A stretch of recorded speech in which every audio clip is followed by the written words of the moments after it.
Good morning guys. I've just finished my little workout. It felt so good to finally move my body. It wasn't anything strenuous. It was just 20 minutes of kick, but I still did around 217 calories, my watch says. So that's not too bad for 20 minutes. My skin is hating me. I have so many breakouts and I just keep picking them and making them worse. It is now 7:15 and I'm actually about to meet up with Maddie and Margot to go for a walk, and then we're going to go for a little swim at the beach. This is the first weekend where I live where they've like eased off restrictions a little bit and you're actually allowed to leave the house for leisure and see a few people. So we're still going to make sure that we're staying outdoors. But yeah, we just thought it would be nice to go for a walk in the national park and catch up. So that is what we're going to do. It's meant to be such a perfect day. My skin, so sad. Anyways, I'll see you later.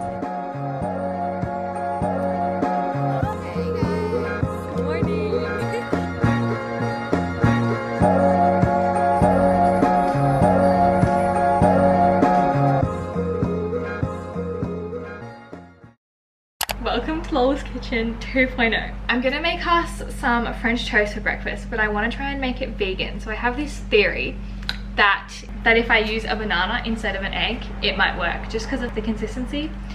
But I don't know until we try. So we're gonna try.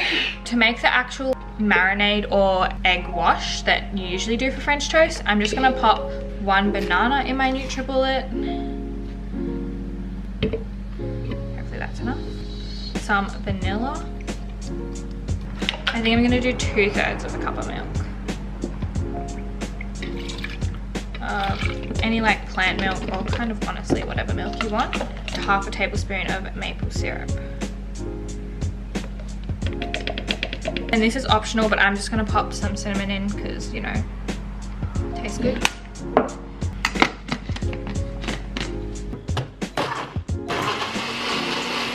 And then I'm just gonna pour this mixture in a bowl. It's honestly just like a thick banana smoothie. You can use literally any bread you like. I like to use, as if I've made it before. I'm thinking of using the square one just because it's better. So I picked this loaf up this morning, fresh from the bakery. This is a seeded sourdough rye, or what was it? Sourdough rye. This is a seeded sourdough rye or something like that. But they're just square little pieces. I thought they'd be perfect. So I'm gonna pop that in the mix and just let it soak up. I've also got my pan going here on a high heat. I wanna make sure it's nice and hot. Again, non-stick pan. So I'm gonna flip this over and then I'm gonna pop that on.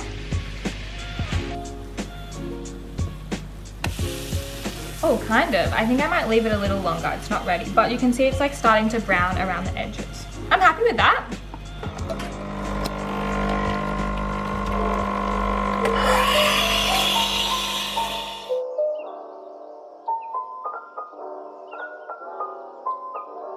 This is the French toast. I managed to get it kind of crispy. I think it's gonna be a little bit of a work in progress. I definitely know some things I wanna do differently next time, but I'm just gonna top them.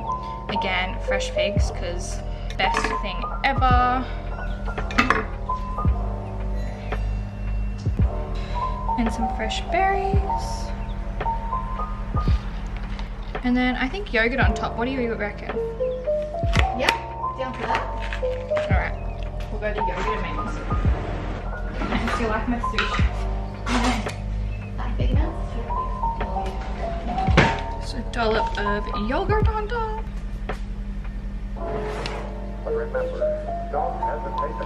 Also trying to like factor in aesthetics when making food is hard. There we go.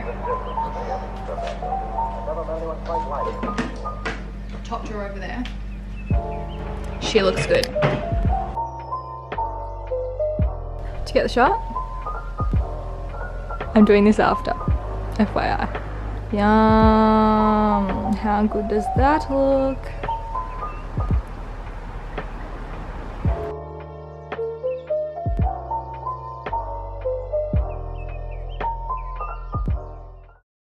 Okay, backstory. The chick has cut my hair so many times. Yeah, I've cut it a lot. Yeah. And I'm usually pretty right, it's just the fringe. Yeah, you've done a fringe before though. Yeah, okay, but I need to section it. Do you want me to, you want it thicker, hey? Yeah. Wow. Love that for us. That's quite a lot. It's actually not even that bad. Look at the scissors I'm using. Okay, now we just need to match it up. People are gonna be watching this and just cringe. I'm not using any like strategy whatsoever. Margot will be watching this and cringing. Sorry Margot, you should have done it. Okay, go have a look. Like, what the hell? So itchy. I've actually like cut a decent length off.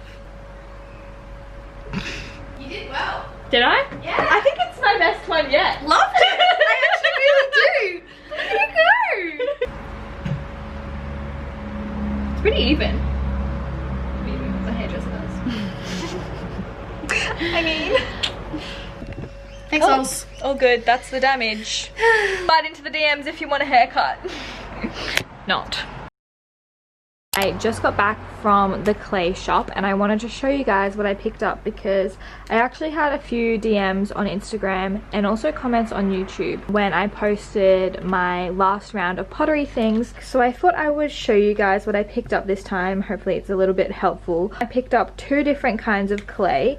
This one is called a mid-fire speckle and this is a darker clay. This is a bowl that I made a couple of years ago, but this is made from the same clay. So if you can see, I'll try and adjust the lighting. I'm not too sure if you can see, it's a bit more of a grey colour and it has that speckle inside of it. And then this clay is one that I've actually never tried before. It's just a white one, but apparently it's better if you're making plates and things. He said especially if you want to be popping the things that you're making in the dishwasher, this clay is very, very durable. The next things that I got some glaze. This is a mid-fire white speckle. Mid-fire is the temperature at which the clay gets fired at. So if you're getting mid-fire clay, you also need to get mid-fire glaze. And then I just got a plain white, but this white isn't glossy. It is matte. I also picked up some more tools because I had been improvising and using things like spoons and just home knives and stuff, so this is going to make it so much easier. I also picked up a new one of these because I lost my last one. This was only $3.50. It's just for smoothing clay and getting air bubbles and stuff out. You specifically need a wooden rolling pin for clay. Clay will stick to plastic ones and it's really annoying, so I found this one at the op shop for just $1. Also got this little set of letters because I had been drawing them in previously and this looks so much easier. Alright, so it is a little bit later on. It's actually like past 12 o'clock now. Yeah, 12:45. And I really feel like getting started on some of my ceramics. So I think I'm gonna get everything set up out here, and because I've had so many messages asking me to film a video on how I make some things, I thought I would do so. So I just want to make a little bit of a disclaimer. I am nowhere near a professional at doing this. I've just made things based off of trial and error, lots of trial and error I want to say. And also it takes a while to like get used to making things with clay. I make all of my pieces by hand. I don't use a wheel or anything, and that is definitely something that takes a while to develop your own technique and just like way of doing it. So if you're doing this for the first time at home by yourself, don't expect to create masterpieces, because trust me, I have had my fair share of just creating absolute pieces of crap. I also thought I would take this chance to do a little shameless self-plug. I've started a little Instagram page called Lolita by Lolita, and it's just going to be a little page where I sell my ceramic pieces. So if you're from Australia, feel free to follow me and maybe you can buy something if you like. I'm still trying to figure out if I'm going to be able to do international postage and stuff, because I know there are a few people from the UK and the United States that have messaged me about things, but hopefully I can figure that out. This dog barking, shut up. But yeah, I will be posting regular updates on what I make and the progress of this whole little isolation project over on that page. So if you're interested, feel free to give it a follow. So before we start, I want to go ahead and show you my little setup. This is typically what it looks like for me. I just do this on my outside table. I just lay this white tablecloth down just to protect the table, and then I have this big wooden board that I got from Bunnings. I have a little water dish here and just some of the tools that I'm going to be using. I got into pottery about 2 years ago. I had just come back from Europe and I wasn't working at the time. I've always loved making things, and like I've always been really creative. And as most of you guys should know, I love cooking and love food, and ceramics generally are really expensive. So that was when I kind of started delving into it and was like, maybe I can make my own. So I did a few pottery classes. Well, I did a lot of pottery classes actually. I did like around a 6-month course just with a family friend. I was really lucky. I actually made like a whole dinner set and just a heap of things. All my Christmas presents that year were like handmade ceramics. I love giving my pieces to people. That's kind of where it all started. And then whilst I was living back in Brisbane, I really wanted to do it, but I just didn't have the time. And also with uni and stuff, it just wasn't really doable. So I kind of put it on the back burner. Now that I've moved back home and I'm taking a break with uni, I have so much more time. So this has just been the perfect opportunity for me to pick things up. So I've always wanted to have a little brand, just like, not sure, just selling something that I love. Obviously pottery is something that I'm loving at the moment, but I wasn't initially planning on selling it just because personally I'm like not in love with my pieces just yet. I feel like I can still improve a lot, but the feedback that I get when I like give it as a present, and even when I post photos of it on my Instagram, everyone always asks if I'm gonna start selling it and stuff. So I've kind of just had a bit of a YOLO moment and was like, you know what, maybe I can sell it, or at least just try to. I'll see how it goes, sort of thing. So that's where Lolita came from. Plus I've always wanted to have a business and like call it Lolita, just because for those of you that don't know, Lolita is my full name, but I don't actually really ever get called that. I go by Lola. Lolita's kind of like my online personality in the least weird way possible. I think so that this video is not like 5 million years long. I'm just gonna pop you guys on a time lapse and you guys can kind of watch me make stuff. I'll come back when I'm finishing up and I can show you what I've done.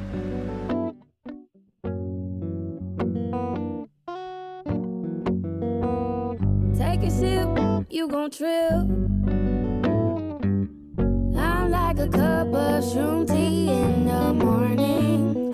Coat your throat like hot honey. You gon' need water, then want some more of me. In your head, you gon' slip, slip, slip, slip. I love on you, and then I leave you lonely. You want to get to know me. I'll agree in exchange for your soul, please, baby. You taste like maybe, baby. So I've just packed everything up and I wanted to show you where I keep my ceramics, because that's also really important. You want to make sure they're kind of in a dark space, somewhere that where they're not going to get too much direct sunlight, because that means that the clay will dry really fast and they'll crack. So you want to try and avoid that. I just keep my stuff on a table in one of our spare rooms. So this is like perfect because it's downstairs. It's not too hot, it's not too wet, and it's not too sunny. So that's like the ideal conditions, and I just leave them on some newspaper because that'll help soak up the water and help them dry a bit faster. Hopefully they won't dry with any cracks, but I'll show you what they look like in a couple of days when they're a bit more dried and I'm ready to glaze them.